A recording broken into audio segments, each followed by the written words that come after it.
एक जंगल में एक बौना शैतान रहता था। वो बौना था इसलिए उसे शैतान लोक से निकाल दिया गया था। मेरे पास इतनी जादुई शक्तियां हैं, उसके बाद भी उन शैतान के बच्चों ने मुझे शैतान लोक से निकाल दिया। अब मैं यहाँ भूख से मर रहा हूँ, यहाँ तो कुछ भी खाने को नहीं है। अब मुझे इंसानों की बस्ती की तरफ जाना होगा। यह कहकर वो शैतान वहां से चला जाता है। वो एक गांव में पहुंचता है। गांव के बाहर उसे एक बड़ी माचिस पड़ी हुई दिखाई देती है। अरे ये कैसी डिबिया है?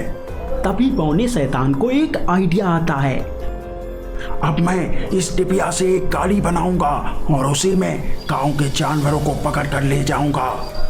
बौना शैतान अपनी जादुई शक्ति से माचिस गाड़ी बना देता है। बौना शैतान माचिस गाड़ी में बैठ जाता है और गांव में अंदर चला जाता है। आगे मोहन अपनी बकरियों को चरा रहा था। मोहन उस बौने शैतान को आते हुए देखता है तो वो वहीं पे भागकर छिप जाता है। बौना शैतान जब मुर्गियों को देखता है, ये मुर्गियां तो मेरे बड़े काम की हैं, मैं एक मुर्गी को ले जाता हूँ। शैतान एक मुर्गी को उठा लेता है और उसे लेकर चला जाता है। मोहन चुपचाप उस शैतान का पीछा करता है। बौना शैतान मुर्गी को लेकर अपने जंगल में पहुंचता है। वो मुर्गी को अपनी जादुई शक्ति से बहुत बड़ा बना देता है। अब ये मुर्गी गांव में जाएगी और कई मुर्गियों को उठाकर लाएगी। धीरे धीरे मैं मुर्गियों की फौज बनाऊंगा और पूरे शैतान लोग को खत्म कर दूंगा। हा हा हा हा हा। बौना शैतान मुर्गी को वापस गांव में भेज देता है। मुर्गी गांव में पहुंचती है। इतनी बड़ी मुर्गी को देखकर लोग इधर उधर भागने लगते हैं। कुछ लोग मुर्गी के पैरों के नीचे कुचले जाते हैं। मुर्गी कुछ छोटी मुर्गियों को उठा लेती है और उन्हें लेकर वापस शैतान के पास चली जाती है। शैतान उन मुर्गियों को भी बहुत बड़ा बना देता है। ये सब मोहन छिपकर देख रहा था। अगर इसी तरह ये टिंगू शैतान इन मुर्गियों को बड़ा करता रहा तो सब बर्बाद हो जाएगा। ये मुर्गियां पूरे गांव को बर्बाद कर देंगी।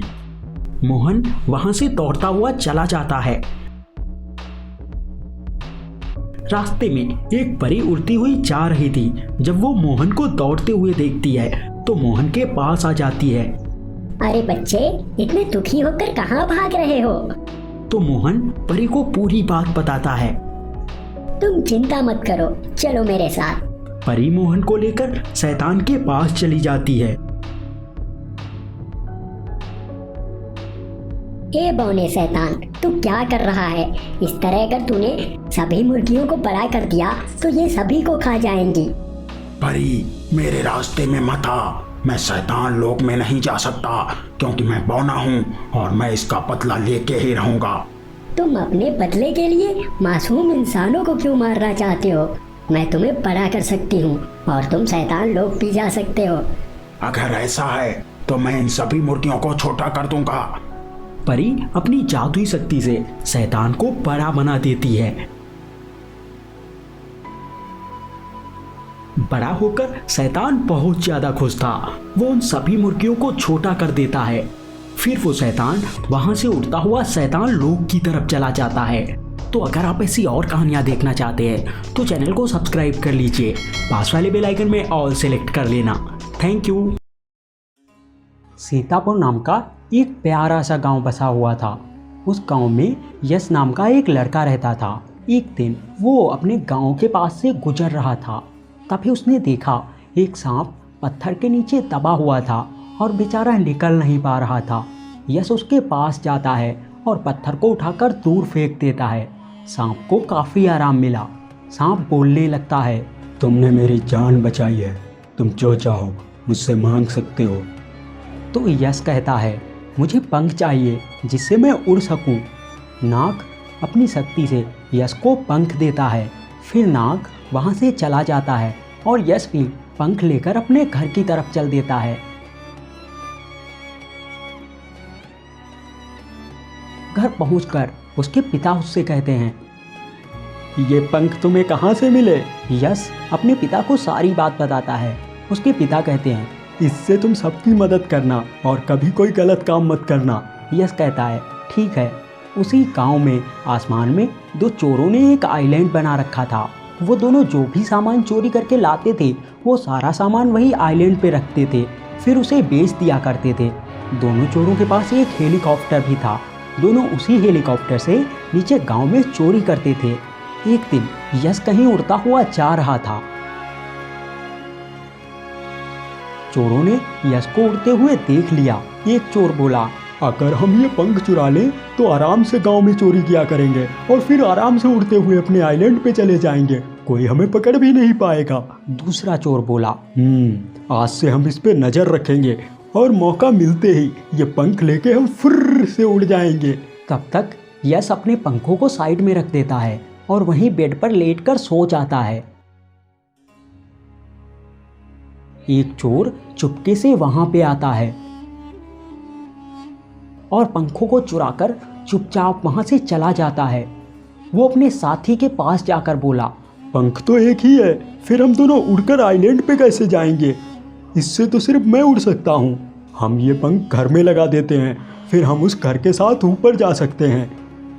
दोनों चोर वो पंख एक घर में लगा देते हैं। पंख काफ़ी बड़े हो चुके थे और उसके अंदर बैठ जाते हैं। घर उड़ता हुआ आसमान में चला जाता है। अब रोज वो दोनों चोर उसी घर से चोरी करने के लिए जाते थे और वापस आ जाते थे। यश पंख के खो जाने से बहुत दुखी था। तभी उसकी नज़र ऊपर आसमान की ओर पड़ती है। उसने देखा एक घर उड़ता हुआ जा रहा था, उसके पंख भी लगे हुए थे। यश समझ गया कि ये दोनों पंख उसी के हैं और किसी ने उन्हें चोरी कर लिया है। तभी एक चोर घर से नीचे लटक जाता है और वो नीचे गिरने वाला था। वो चिल्ला रहा था, अरे बचाओ, कोई तो मुझे बचाओ रे। उस आदमी को गिरता हुआ देखकर यश वहाँ से भागता हुआ नाग के पास जाता है और नाग से कहता है, नाग देवता, किसी ने आपके दिए हुए पंख चुरा लिए हैं और वो आसमान से नीचे गिर रहा है, आप उसे बचा लीजिए। नाग कहता है, उसने तो तुम्हारे पंख चुराए हैं, फिर तुम उसे क्यों बचाना चाहते हो? यश कहता है, अगर हम उसे बचाएंगे तो शायद वो बाद में अच्छा इंसान बन जाएगा। नाग कहता है, ठीक है।